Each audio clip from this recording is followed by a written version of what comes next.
Morning students, Jatayu शौर्यम का हम 4th श्लोक देखेंगे इस वीडियो में। पहले श्लोक है, ततः पर्वत श्रृंग आभय तीक्ष्ण तुंड खगोत्तम वनस्पति गतः श्रीमान व्याजहार शुभाम गिरम।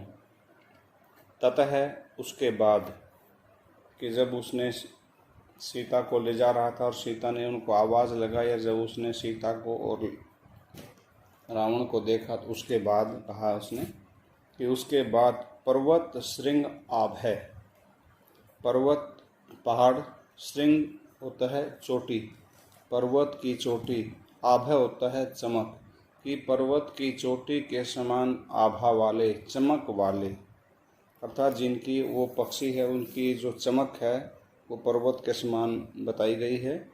कि उसके बाद पर्वत की चोटी के समान चमक वाले, आभा वाले, तीक्ष्ण तुंड है, अत्यंत ही बहुत ही अधिक तीव्र तेज चोंच वाले, वनस्पति गतः पेड़ पर बैठे हुए, श्रीमान श्रीमान शोभा से युक्त, शोभामान, खगोत्तम है पक्षियों में श्रेष्ठ, शुभाम गिरम व्याजहार उस जटायु ने शुभाम गिरम सुंदर वाणी से व्याजहार कहा। श्रेष्ठ जटायु ने सुंदर वाणी में कहा।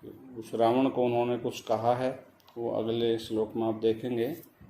तो पर्वत, उसके पश्चात पर्वत की आभा के समान आभा वाले, अत्यंत ही तीक्ष्ण चोंच वाले पेड़ पर बैठे हुए उस जटायु ने शुभाम गिरम व्याजहार, शुभाम होता है सुंदर, गिर वाणी, व्याजहार कहा, सुंदर वाणी में कहा।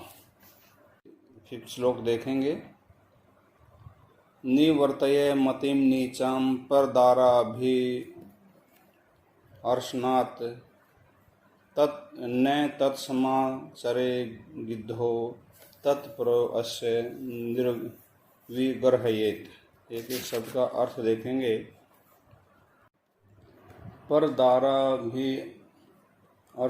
परदाराभिम अर्शनात्, कि दूसरे की, पर होता है प्राय और दारा होता है स्त्री या पत्नी, तो तृतीय विभक्ति परदाराभिम अर्शनात्, कि दूसरे की स्त्री के स्पर्श से।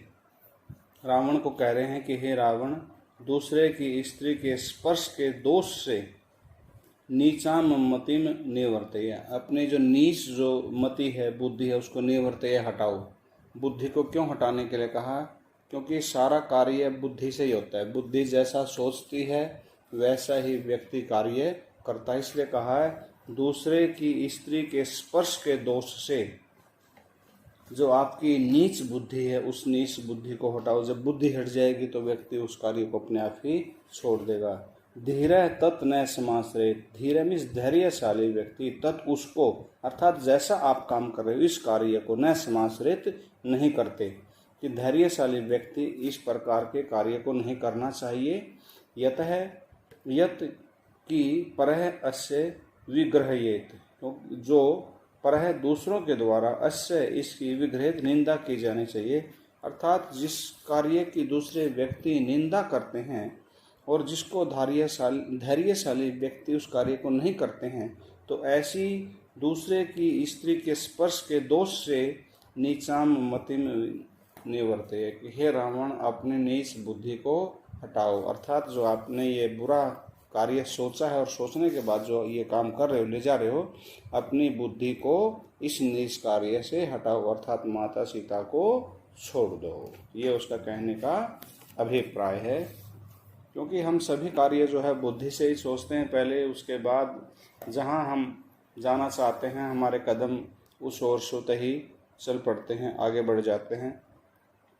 क्योंकि बगैर बुद्धि के सोचे कोई कार्य नहीं होता। पहले हम अपने मन में सोचते हैं, बुद्धि से सोचते हैं, तभी हमारे जो अंग जो हैं शरीर के वैसा कार्य करते हैं। इसलिए सबसे पहले उन्होंने बुद्धि को कहा है कि जो नीच बुद्धि है उसको हे रावण तुम्हें छोड़ दो।